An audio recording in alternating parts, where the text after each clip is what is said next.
ಎಲ್ಲರಿಗೂ ನಮಸ್ಕಾರ. ಪುಷ್ಪಾಸ್ ಕಿಚನ್ಗೆ ಸ್ವಾಗತ. ಅಕ್ಕಿ ನೆನೆ ಹಾಕುವಂಗಿಲ್ಲ ಮತ್ತು ಉದ್ದಿನಬೇಳೆ ನೆನೆ ಹಾಕುವಂಗಿಲ್ಲ.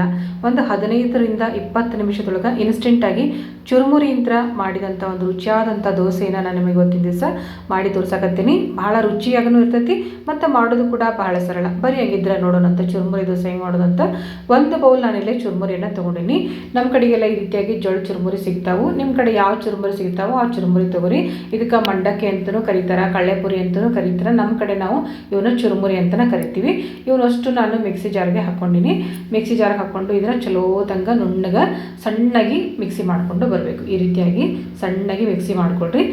1 ನಿಮಿಷದೊಳಗೆ ಸಣ್ಣಾಗಿಬಿಡ್ತಾವೆ ಚುರುಮುರಿ, ಏನು ಭಾಳ ತಿಳಿಯೋದಿಲ್ಲ. ಈಗ ಯಾವ ಬೌಲಿಂದ ನಾನು ಚುರುಮುರಿ ತೊಗೊಂಡಿದ್ನಲ್ಲ ಅದೇ ಬೌಲಿಂದ ಅರ್ಧ ಬೌಲಷ್ಟು ನಾನಿಲ್ಲಿ ಚಿರೋಟಿ ರವೆನೇ ತೊಗೊಂಡಿದ್ದೀನಿ. ಸಣ್ಣ ರವೆ ಇರ್ತೈತಲ್ಲ ಆ ರವೆನ ತೊಗೊಳ್ರಿ. ಒಂದು ಯಾವುದಾದ್ರೂ ಬೌಲನ್ನು ಅಳತೆಗೆ ಇಟ್ಕೊಳ್ರಿ. ಕರೆಕ್ಟಾಗಿ ಅದರ ಅಳತೆನ ನೀವೆಲ್ಲನೂ ಹಾಕ್ಕೊಂತ ಬರ್ರಿ, ಅಂದ್ರೆ ದೋಸೆ ಭಾಳ ಚಲೋ ಆಗ್ತಾವೆ. ಈ ಚುರುಮುರಿ ಮಿಕ್ಸಿ ಹಾಕ್ಕೊಂಡಿದ್ದೆಲ್ಲ ಅದಕ್ಕೆ ನಾನು ಇದು ಸಣ್ಣ ರವೆ ಇತ್ತಲ್ಲ ಅದನ್ನು ಸೇರಿಸ್ಕೊತೀನಿ. ಮತ್ತು ಅದ ಬೌಲಿಂದ ಒಂದು 1/4 ಬೌಲಷ್ಟು ಮೊಸರನ್ನು ಸೇರಿಸ್ಕೊತೀನಿ. ನಾನು ಮೊಸರು ಹುಳಿ ಇದ್ರೂ ನಡಿತೈತಿ, ಸಪ್ಪೆ ಇದ್ರೂ ನಡಿತೈತಿ. ಒಂದು 1/4 ಬೌಲಷ್ಟು ನೀವು ಮೊಸರನ್ನ ಸೇರಿಸ್ಕೊಡ್ರಿ. ನೋಡಿ, ಅಳತೆ ಮಾಡಿ ತೊಗೊಳ್ರಿ. ಎಲ್ಲನೂ ಅಳತೆ ಮಾಡಿ ತೊಗೊಳ್ರಿ ಅಂದರೆ ಕರೆಕ್ಟ್ ಅಳತೆ ನಿಮಗೆ ಸಿಗ್ತೈತಿ.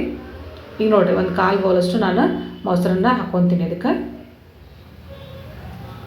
ಸೇರಿಸ್ಕೊಳ್ರಿ. ಎಲ್ಲನೂ ಸೇರಿಸ್ಕೊಂಡು ಮತ್ತು ನೀರು ಕೂಡ ನಾನು ಇಲ್ಲಿ ಅಳತೆ ಮಾಡಿ ಇಟ್ಕೊಂಡಿನಿ. 1 ಬೌಲಷ್ಟು ನೀರನ್ನು ತೊಗೊಂಡಿನಿ. ಇದು ಎಷ್ಟು ಖಾಲಿ ಆಗುತ್ತೆ ಅಂತೇಳಿ ನಿಮ್ಗೆ ಲಾಸ್ಟಿಗೆ ತೋರಿಸ್ತೀನಿ. ಈಗ ಇದಕ್ಕೆ ಒಂದು ಸ್ವಲ್ಪ ನೀರನ್ನು ಸೇರಿಸ್ಕೊಂಡು ರುಬ್ಕೊಳ್ರಿ. ಒಮ್ಮೆಗಲೇ ಜಾಸ್ತಿ ನೀರನ್ನು ಹಾಕ್ಕೊಳೋದಕ್ಕೆ ಹೋಗ್ಬೇಡ್ರಿ. ಸ್ವಲ್ಪ ನೀರು ಹಾಕ್ಕೊಂಡು ಎಲ್ಲನೂ ಸೇರಿಸ್ಕೊಳ್ರಿ. ಯಾಕಂದ್ರೆ ರವೆ ಇರ್ತೈತಲ್ಲ, ಇದು ರವೆ ಜಲ್ದಿನ ಗಟ್ಟಿ ಆಗಿಬಿಡ್ತೈತಿ, ನೀರನ್ನು ಹೀರ್ಕೊಂಡು ಬಿಡ್ತೈತಿ ರವೆ. ಅದಕ್ಕೆ ಒಂದು ಸ್ವಲ್ಪ ನೀರು ನೋಡ್ಕೊಂಡು ಸೇರಿಸ್ಕೊಳ್ರಿ. ಸೇರಿಸ್ಕೊಂಡು ಇದನ್ನು ಚೆನ್ನಾಗಿ ನುಣ್ಣಗೆ ರುಬ್ಕೊಂಡು ಬರ್ರಿ.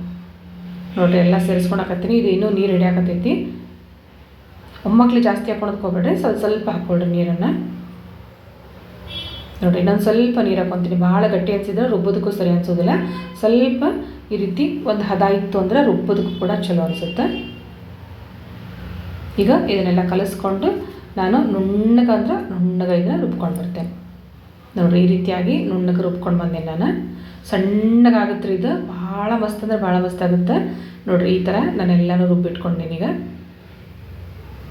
ಎಲ್ಲನೂ ಚಲೋ ತಂಗ ಮಿಕ್ಸ್ ಮಾಡ್ಕೊಳ್ರಿ. ಈಗ ಒಂದು ಮಿಕ್ಸಿಂಗ್ ಬೌಲ್ ತೊಗೊಂಡಿನಿ.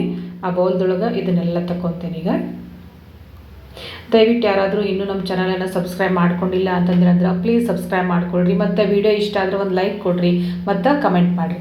ಈಗ ಇದನ್ನು ಒಂದು 10 ರಿಂದ 15 ನಿಮಿಷ ನೆನೆಯೋದಕ್ಕೆ ಬಿಟ್ಬಿಡ್ರಿ. ನೋಡಿರಿ, ಒಂದು 10 ನಿಮಿಷ ನಾನು ನೆನೆಯೋದಕ್ಕೆ ಬಿಟ್ಟಿದ್ದೆ.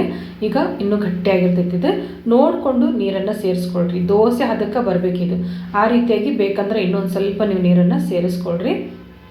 ಇದಕ್ಕೆ ರುಚಿಗೆ ತಕ್ಕಷ್ಟು ಉಪ್ಪನ್ನು ಸೇರಿಸ್ಕೊಳ್ರಿ. ನಾ ಇಲ್ಲಿ ಅಡುಗೆ ಸೋಡಾ ಏನನ್ನೂ ಸೇರಿಸ್ಕೊಂಡಿಲ್ಲ. ಯಾಕಂದರೆ ಚುರುಮುರಿ ಎಲ್ಲ ಇದು ಉಪ್ಪಿನ ಬರ್ತೈತಿ ದೋಸೆ. ಅದು ಅಡುಗೆ ಸೋಡಾ ಯಾವುದು ಬೇಕಾಗೋದಿಲ್ಲ. ಈಗ ಉಪ್ಪನ್ನು ಹಾಕ್ಕೊಂಡು ಸ್ವಲ್ಪ ನೀರನ್ನು ಹಾಕ್ಕೊಂಡು ಎಲ್ಲನೂ ಚಲೋ ತನಕ ಮಿಕ್ಸ್ ಮಾಡ್ಕೊಳ್ರಿ. ನೋಡಿರಿ, ಈ ಥರ ಎಲ್ಲನೂ ಚಲೋ ತನಕ ದೋಸೆ ಹದಕ್ಕೆ ಬರಬೇಕಿದು. ಈ ರೀತಿ ಕರೆಕ್ಟ್ ಆಯ್ತು ಅಂದ್ರೆ ದೋಸೆ ಹದ ಕರೆಕ್ಟಾಗಿ ಬರ್ತೈತಿ. ನಾನು 1 ಬೌಲ್ ನೀರು ತೊಗೊಂಡಿದ್ನೆಲ್ಲ ಇನ್ನೂ ಇಷ್ಟು ನೀರು ಉಳಿದೈತೆ ನೋಡಿರಿ. ಈ ರೀತಿಯಾಗಿ ನಾನು ಎಲ್ಲನೂ ಅಳತೆ ಮಾಡಿ ತೊಗೊಂಡಿನಿ. ಈಗ ಒಂದು ತವಾದ ಮೇಲೆ ದೋಸೆನ ಹಾಕ್ಕೊತೀನಿ. ಇದಕ್ಕೆ ಏನು ಎಣ್ಣೆ ಕೂಡ ಹಚ್ಕೊಳೋದು ಬೇಡ. ಹಂಚು ಚಲೋ ತನಕ ಕಾದಿತ್ತಂದ್ರೆ ಬೇಕಿದ್ರೆ ಒಂದು ಸ್ವಲ್ಪ ನೀರನ್ನು ಗೊಜ್ಕೊಂಡು ಒಂದು ಬಟ್ಟೆ ತೊಗೊಂಡು ಒರೆಸ್ಕೊಳ್ರಿ. ಎಣ್ಣೆ ಹಾಕೋದೇನು ಬೇಡ. ಈಗ ದೋಸೆನ ಸ್ವಲ್ಪ ದಪ್ಪಾಗಿ ಹಾಕ್ಕೊಳ್ರಿ ಅಂತಂದ್ರೆ ಸಾಫ್ಟ್ ಆಗ್ತವೆ. ಈ ದೋಸೆ ಹಾಕ್ಕೊಂಡಿನಿ. ಮೇಲೆ ಒಂದು ಸ್ವಲ್ಪ ಕಡಲೆ ಚಟ್ನಿ ಉದುರಿಸ್ಕೊತೀನಿ. ಬೇಕು ಅಂದರೆ ಹಾಕ್ಕೊಳ್ರಿ, ಬೇಡ ಅಂದ್ರೆ ನಡಿತೈತಿ. ಮೇಲೆ ಒಂದು ಸ್ವಲ್ಪ ತುಪ್ಪ ಹಾಕ್ಕೊಳ್ರಿ. ತುಪ್ಪ ಹಾಕ್ಕೊಂಡ್ರೆ ದೋಸೆ ಭಾಳ ರುಚಿ ಆಗ್ತವೆ. ಈ ರೀತಿಯಾಗಿ ನಾನು ಕಡಲೆ ಚಟ್ನಿ ಮೇಲೆ ಒಂದು ಸ್ವಲ್ಪ ತುಪ್ಪ ಸೇರಿಸ್ಕೊಂಡೇನಿ.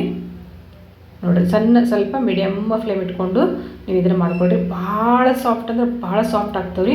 ಅಕ್ಕರಿ ಸ್ಪಾಂಜಿ ಅಂದ್ರೆ ಸ್ಪಾಂಜಿ ಆಗ್ತವೆ ನೋಡಿರಿ. ಅಷ್ಟು ಮಸ್ತ್ ಆಗ್ತಾವೆ. ಮತ್ತು ಮಾಡೋದು ಕೂಡ ಭಾಳನೇ ಇನ್ಸ್ಟೆಂಟ್. ನೋಡಿರಿ, ಈ ಥರ ನಾನು ಚುರುಮುರಿ ಒಂದು 15 ರಿಂದ 20 ನಿಮಿಷದೊಳಗೆ ಈ ದೋಸೆಯನ್ನು ಮಾಡ್ಕೊಂಡೇನಿ. ಖಂಡಿತವಾಗಲೂ ನೀವು ಅಕ್ಕಿ ದೋಸೆ, ಉದ್ದಿನಬೇಳೆ ದೋಸೆ ಯಾವುದಾದ್ರೂ ಮಾಡ್ಕೊಂಡಿರ್ತಿರಲ್ಲ, ಅದಕ್ಕಿಂತ ಇದು ಮಾಡ್ಕೊಳೋದು ಭಾಳ ಸರಳ. ಯಾವುದೂ ನೆನೆಸುವಂಗಿಲ್ಲ. ತಕ್ಷಣಕ್ಕೆ ನಮ್ಗೆ ಮಾಡ್ಕೋಬೇಕಪ್ಪ ಅನಿಸ್ತಂದ ತಕ್ಷಣ ಒಂದು 15-20 ನಿಮಿಷದೊಳಗೆ ನಾವು ಈ ದೋಸೆಯನ್ನು ಮಾಡ್ಕೋಬೋದು. ನೋಡಿದ್ರಲ್ಲ ನಮ್ಮ ಚುರುಮುರಿ ಮಾಡಿದಂಥ ದೋಸೆನ. ನಿಮಗೆಲ್ಲ ಈ ವಿಡಿಯೋ ಇಷ್ಟ ಆಗಿದೆ ಅಂದ್ಕೊಂಡಿನಿ. ಇಷ್ಟ ಆಗಿದ್ರೆ ಲೈಕ್ ಮಾಡಿರಿ, ಶೇರ್ ಮಾಡಿರಿ ಮತ್ತು ಸಬ್ಸ್ಕ್ರೈಬ್ ಮಾಡಿರಿ. Thank you.